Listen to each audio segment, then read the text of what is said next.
Fitbit has plenty of fitness trackers and smartwatches to choose from. We're comparing two of the most popular Fitbits, the Charge 3 and the Versa, to see which is right for you.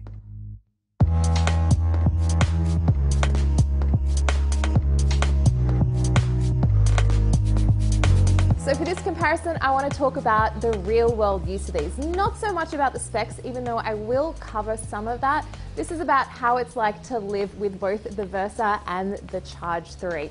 And also, you're probably wondering why we're doing this comparison now. I mean, they've been both out for a little while.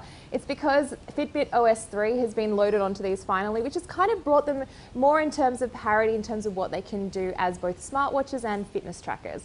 So let's start with design. The Charge 3 is obviously shaped like a lot of the previous Fitbits. It's small, it's more of a fitness tracker with a monochrome touchscreen.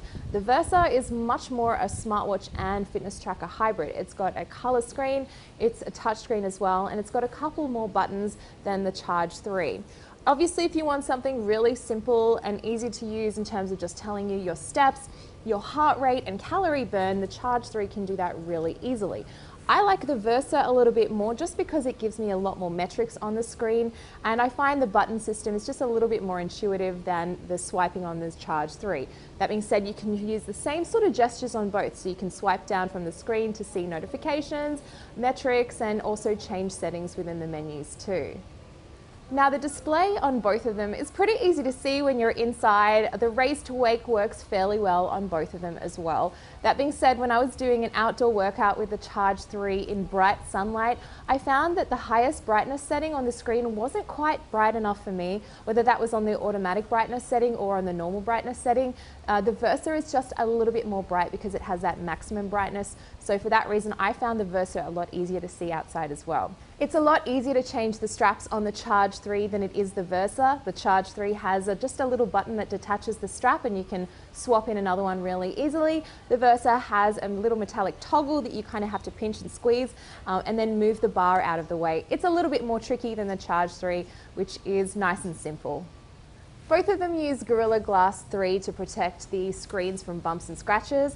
I haven't been wearing the Charge 3 as long as the Versa. The Versa has developed a couple of scratches on the edge of the screen, something to bear in mind if you're someone that does sort of bash around the watch a little bit and is very active. Maybe consider putting a screen protector on it.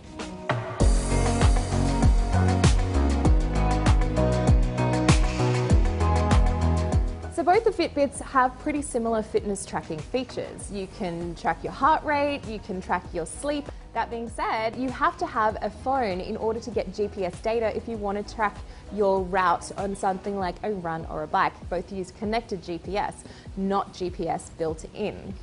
Both let you set goal-based exercises so you can get a notification once you've reached your calorie, distance, or time goal. You can put 6 workout shortcuts on the Charge 3 or 7 on the Versa. I like just having one more on the Versa. It's really nice if you're someone that does a variety of different exercises and you don't constantly want to be going back and forth to the phone to add new ones in. The Versa has something that the Charge 3 doesn't have, and that's the Coach app that's on board on the watch face itself. So this actually runs you through a number of different workouts and exercises, and it shows you visually like the moves that you need to do. I really like that. That being said, you can get the Coach app on a phone itself, and then you can just put the phone down and work out alongside it, but it's just really nice having it on the watch face itself. When it comes to sleep tracking, you can actually do it on both, as I mentioned. The Versa is probably a little bit less comfortable to sleep with, I'll have to say, just because it's slightly bigger. Obviously, with the bigger screen, it's a lot easier to see your workout details when you're in the workout on the Versa than it is on the Charge 3. And when you finish that workout, you can actually see a lot more details about it on the Versa than on the Charge 3. Plus, you can go through and see a couple of previous workouts from days ago rather than the Charge 3, which really only just shows you what you've just done. And then you have to go into the Fitbit app itself. I found the Charge 3 was perhaps overestimating my maximum heart rate. So when it was tracking it, I noticed it was saying my maximum heart rate was around 200 BPM, which was probably a lot higher than it's ever been tracked on any other previous fitness tracker or the Versa itself. So that's just something to bear in mind if you're really thinking about accuracy here. And for the ladies, there is women's health tracking on both of these devices. It's pretty much the same across both. You can track your periods and then also predict ovulation and your fertility window.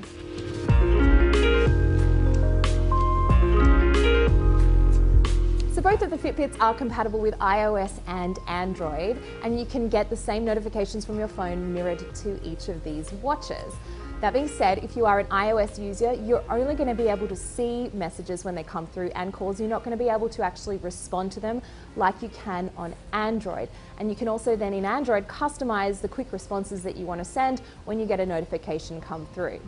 They also both use proprietary charging cables, which is a bit of an annoyance if you have a couple of different Fitbits or different generations of Fitbits. And the battery life you'll get with each of them, you're going to get around almost a week on the Charge 3. I say almost a week because they say up to 7 days. I think in reality it's more just like 6.5, depending on how many workouts you do and how much you're really pushing it. The Versa, on the other hand, will get you just around 4 days, and that's with pretty much normal use with a couple of workouts thrown in. Each of them also comes with a so-called special edition, and that gives you Fitbit Pay, which is Fitbit's mobile wallet. So you can essentially tap to pay with your credit card or debit card using an NFC terminal when you're out and about. The special edition also means that it's special in terms of the price. So it does cost a little bit extra. I would love to see the Fitbit Versa 2 just come with the special edition all in the one level, so it's all just the same device. That being said, I don't have any insider information about the next Fitbit. I'm just spitballing and telling you what I would really like to see on it, and it would just be Fitbit Pay just brought into the regular Fitbit Versa 2 device, please. The Versa also has a lot more apps available than the Charge 3. In fact, the Charge 3 pretty much has nothing. You can change the watch face, and they're obviously all monochrome screens, and they're all what Fitbit wants you to have at the moment.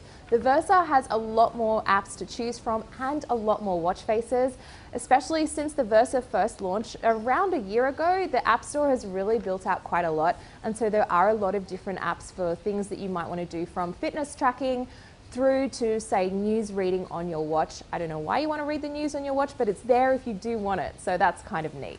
When it comes to music, the only one that can store music is the Versa. It can store around 300 songs, and the process to transfer them from your computer to the watch itself is a little bit cumbersome. I would really love Fitbit Versa 2, if you're listening, to make it so you can transfer songs that you have on your phone onto the watch really simply and seamlessly over Bluetooth and Wi-Fi rather than through your computer. You can also use Deezer or Pandora apps on the Versa to store music offline if you want to use it on go for a run or just stream directly from there. But that's about it. It's Deezer and Pandora. There's nothing else in terms of streaming services, so no Apple Music and no Spotify. So you're probably wondering why I haven't talked about the price of these yet, and that's kind of deliberate. It's because since the Versa was released about a year ago, the price has changed and come down a lot. There's been a lot of specials, and so it's come more in parity with the Charge 3. So really the only difference between them, especially if you're getting the special edition as well, is only around $20 to $50. So it's not a huge question about price. That's not as really significant as whether you want a fitness tracker or more of a smartwatch itself.